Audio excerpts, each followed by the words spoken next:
All right, so I'm Jordan from Island Web Design, and today we're going to be talking about how I grew Island Web Design to the point where we now have about 70 clients, and we've only been in business 12 months. So this is my BBC Radio Guernsey interview. I talk about how I grew the company, how I was able to leverage social media to grow so fast, how we were able to get so many clients, and just our general approach, a little bit about my story. As I said, I was able to grow the company rapidly. I'm now going to be posting on this YouTube channel, showing you behind the scenes, different things we're doing at the company. There's loads of interesting shit going on here, so make sure you subscribe for more. But now let's get into the interview. But first, let me just say that they did cut up what I said a little bit, and they kind of made it sound like I said something I didn't say when they asked me about why I named the company Island Web Design, but I am going to cover that at the end. So if you want to know why I named the company Island Web Design, make sure you stay tuned till the end. Now, we've been having this series of young entrepreneurs, and it made me think about what sort of young people do when they're coming out of work and wanting to do their own jobs. Well,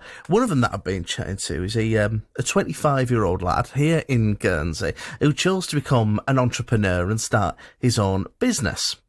But why? And how does it fit around other commitments and life when you're heading into your 20s? You know, how do you do it? How do you measure that time? Well, last week I spoke to Elliot Cocker, the managing director at TDR, and today we're hearing from Jordan Maunger, the owner of Island Web Design. You might have seen some of his adverts popping up on Facebook or Instagram. I know I certainly have. And I wanted to find out what it's like to be a young entrepreneur. We make websites and do marketing for Guernsey and Jersey businesses, but the way that we do it differently is basically the social media side of it. Like, I'm the only founder of any agency over here in my 20s. So our whole USP is like being up to date with all the modern trends. We've got the context. We know what works today because I'm part of the generation that are involved in all that. So I just took that approach. I noticed there was a massive gap in the market for that over here, because the first thing I did when I looked like, I'm going to start a web design company, was I looked on Facebook, like what other companies are advertising. So you can go to the Facebook ad library, you can have a look and just have a look like, oh, in Guernsey, what people are advertising web design. And there wasn't anybody. I found like one faceless account, which probably wasn't even local. It was probably UK or whatever, advertising just in general to like, you know, loads of areas. All the people I follow on social media that do web design, all the successful ones, the thing they all have in common is social media. Like, that's where they get their all their business from, you know what I mean? So I was like, yeah, there's obviously a gap in the market, or there's a reason they're not doing it. So either I'll just find out, you know? So just started running ads, and I found it really hard to get used to my voice and stuff at first, and I was just very unanimated, and I wasn't putting my face in the videos either at this point, which is something I've become fairly well known for now. So at this point, it was kind of just B-roll stock footage with me narrating over it. And even at this point, that got traction because nobody else was doing social media or doing it kind of that way.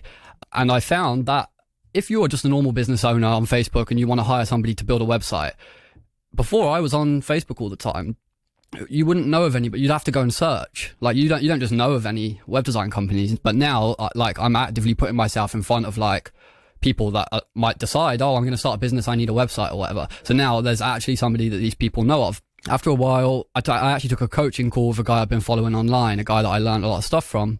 And we went through all my stuff, all my numbers and that. And one thing, the main thing that he said that stuck with me was, you should just put your face in the videos, especially in a small community like you're talking about. You're from Guernsey and Jersey and all this.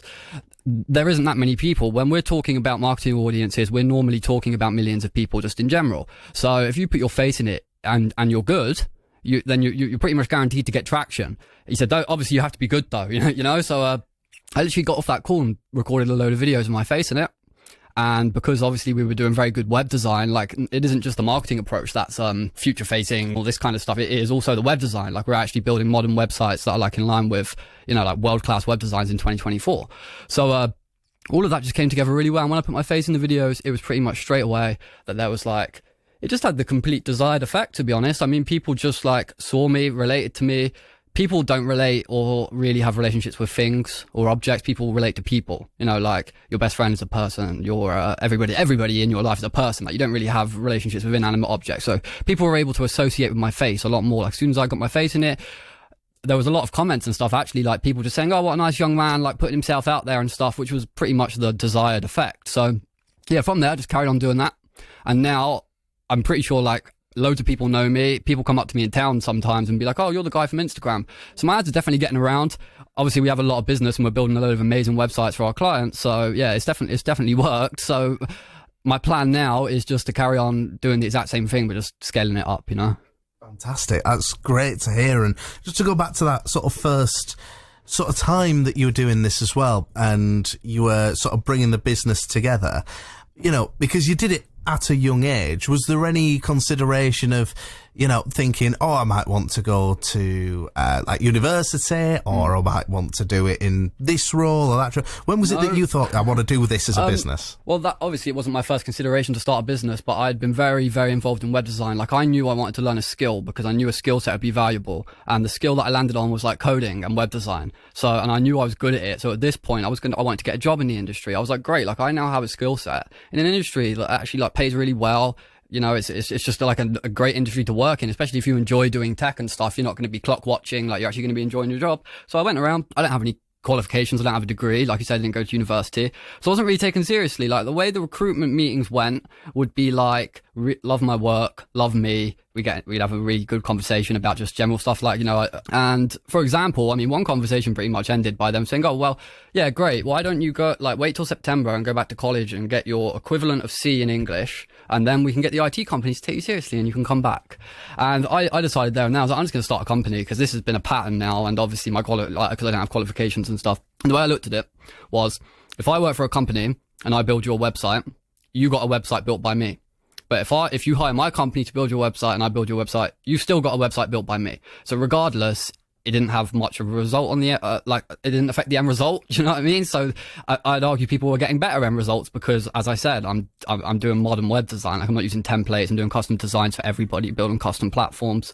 And I knew I was going to do this from the start. Like, I knew, like, everybody was kind of, I saw a lot of WordPress websites around and website builders, no code tools. So I knew if I was doing custom code, custom designs and all this kind of stuff, that it would do well. So I was like, okay, I need to just try and learn about business, like the same way that I did web design and development, which was just consume as much information as possible, as often as I can. So I did the same thing with business, basically. And obviously the business was a lot more like learning while doing as well. Like, I just spent about 6 months at the start, just like learning everything I think I would need to know and all that. But you can only learn, most things you learn by doing. Initially, I was just going to do work for free, yeah. And I just thought, if you like, you know, that's the general kind of advice you get, is do work for free. You can get good reviews and you can get a portfolio. And that's exactly what I was going to do.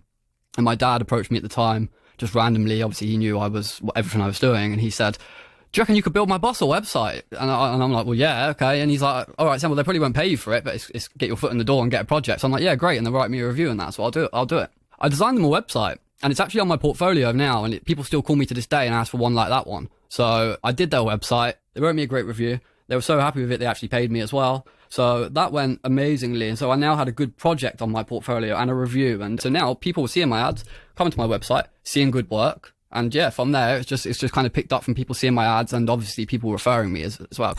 You know, one of the things you picked up on there as well is those adverts that we see from time to time that pop up on our social media. Now, I mean, you've been doing this a few years now, and this is probably a bit of a big question, but we've been in business since January. Since January, yeah, 1 year, yeah. Right. How much, even over this last year, has the sort of advertising landscape over social media changed? I mean, if I was going to do the last decade, we could say, well, it's exploded and it's gone, but it seems to be constantly evolving at the moment. Is that right? Exactly, yeah. If we were going to go back to the last decade, like that, it probably wouldn't have existed at the start, I don't think. I was actually watching somebody today who was talking about Facebook ads in 2014 and talking about how they were one of the very few people that knew about it. So it evolves very quickly, and that's something that I always say is this is a very fast moving, future facing industry, like built around online, built around, you know, trends and just everything that's happening. Like, it's very fast paced. So like being able to keep up with that is like, our unique selling point is I keep up with that. I'm in context with all of this kind of stuff. And not only am I able to apply it to my advertising so I can do what works, but I'm also then able to apply it to my clients so they can now do what works. So we're actually just bringing a load of people forward, because Guernsey does tend to be a little bit behind with things, right? So I feel like I've brought a lot of people forward and just brought a lot of people into, as I said, all the people I was following online in the UK and stuff are doing this already. Now, we've been having a chat with Jordan Major, the owner of Island Web Design. We've been asking him a little bit about starting off as a young entrepreneur on the island as part of a series of it, to find out the sort of challenges that they've been through, what it's like for them to set up in the first place, and how they've taken to it. We were hearing about Jordan's journey a little bit earlier on, but I was asking him as well about what the future looks like for him. Yeah, well, I actually have a lot of plans for this year. I'd really like to hire somebody, and if there was the correct person, they would already work for me now. So that has been something that I've wanted to do for a while, because I want to be able to hire somebody that is either as good as me, or I can train to be as good as me, or not necessarily as good as me, but to be able to do it how I do it, you know? So the idea is to build a team. Like, I called the company Island Web Design, right? Because I did that with the intention of, I intend to grow this. Fantastic. Looking forward to it. Sounds like exciting times as well. One thing I was wondering with this as well, because you've done this yourself now, but what would you say to someone else that was maybe, you know, thinking in a similar position? Maybe they've done the GCSEs or they've done their A-levels, they're not exactly sure what they want to do, and they're thinking, oh, you know what, I'd give business a try, but I don't really know much about it. You know, what would you say to someone who's thinking about following your footsteps in that sense? Okay, well, I actually spoke at the College of FE about a week ago about this exact topic, kind of trying, well, one of the topics that I covered was like, okay, so if any of you have an idea, what are the actual actionable steps you can take? And the main thing that I tell everybody, if you have a skill set in something, like you're really good at something, and you have a skill set in it, or you have a unique knowledge base in something, you know more about it than everybody else, and you're good at it, what you can do matters. Not, oh, okay, that's amazing, but do you have a C in English?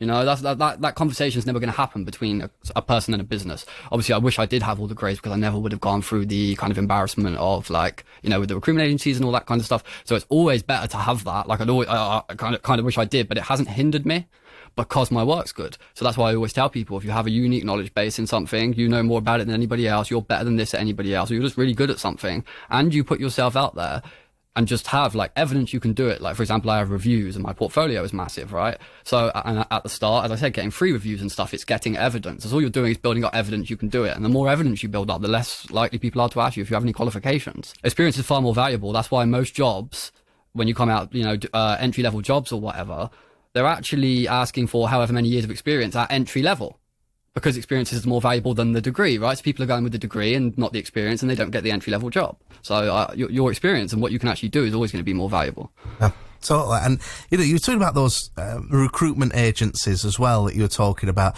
with that C in English. It sounds like one of those things, though, that, you know, have you taken that on and sort of almost as like a prove you wrong type thing? You know, one of those challenges you've overcome to then go, no, I'm actually going to make my own way in this world. Well, not necessarily. I mean, it definitely motivated me, but the thing is, my intention was always to get the job and then start the company. So all I did was cut out the step of being able to get the job for the simple fact I couldn't get the job. You know, if I could have got the job, I would have taken that plan. What I'm saying is, it doesn't have to be professional experience. It doesn't have to be experience in a role. You know, like, it just has to be experience doing the thing well for people. As I say, it massively motivated me. I decided there and then I was going to start the company, but the reason I decided there and then to start the company is because it became my only option. Finally, as well, one thing you talked about right at the start was interacting with humans through video. And, you know, you don't relate to things, but you relate to people. Yeah. And for tech, for a long time, it's always seemed to me that it can be quite remote, you know? It's been quite a lot of web page stuff like that. Do you think the future is going to be a lot more sort of human facing when it comes around to technology? I know it's a massive question, but I cannot let you go without sort of asking on those lines. To be honest, right, I think the way AI is going and that, like, it probably is going in the opposite direction. Like, but at the same time, I would say, like, one of the people always say to me, for example, right, oh, it's great, you can work from anywhere. And I say, well, I can, but like, actually, one of the things that makes Island Web Design unique and makes people like us is that I'm there, I'm meeting people. People know that, like, they're going to meet me, they're going to talk to me, the same guy that they saw on the ads who they liked, you know. So the human connection is really important. But when I say people can relate to people, it doesn't have to be a video. It can be a story that somebody wrote. You know, it can be the written word. Like, people just relate to people rather than, like, you know, feeling an affinity to... Normally, if people feel an affinity towards a logo or something, there's some sort of face associated with it, hence why Nike will have Usain Bolt in their ad or Michael Jordan, because that's the person they're associating with it to make the brand actually valuable and relate to people, you know? So I do think, I definitely think we're going away from, like, you know, for example, over the last 10 years or whatever, we had FaceTime and all this kind of stuff. Obviously, the mobile phone before that. But, like, now you've got, like, Apple have got glasses. They're developing. Facebook changed their name to Meta and are developing these goggles and stuff, and ChatGPT has obviously massively taken over. I mean, I use ChatGPT for like to automate kind of basic admin tasks and stuff, and it's really helpful. And that actually I'd probably have like an admin person work for me if I didn't have that. So it's definitely going that way. But the human touch is something it's irreplaceable. Like even like, you know, chatting to a chatbot, even though it comes across like a human, it's not, you know, you don't feel the same way towards it, and it's actually sometimes wrong and all this kind of stuff. So yeah, just people are always going to value the human connection. And if the world is moving away from human connection and you can take your business and move towards it, then I think you're probably going to do better than the people moving away. Really nice to catch up with Jordan Major to find out his experience of being a young entrepreneur on the island and going out on his own to do it. And we'll bring you more in that series like we did last week with Elliot Cocker, the managing.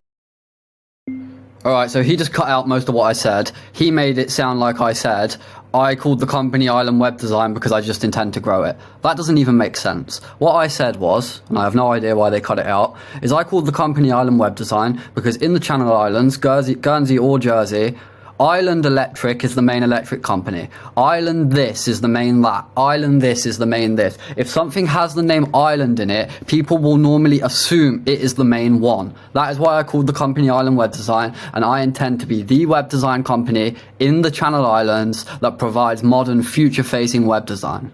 That's why I called the company Island Web Design, not because I intended to grow it. All right, so I hope that was helpful. I'm obviously a bit annoyed that they cut off what I said about the name of the company, but you know what I said now. And in future videos, we're going to be going into way more depth. I'm going to show you that AI automations actually do all my client onboarding. We're onboarding about 10 clients a month and AI handles all of it. That's going to be the next video. So make sure you subscribe for more. And if you want to check out all the awesome work we've already done as a company for our clients, you can find the link in the description. Thanks for watching.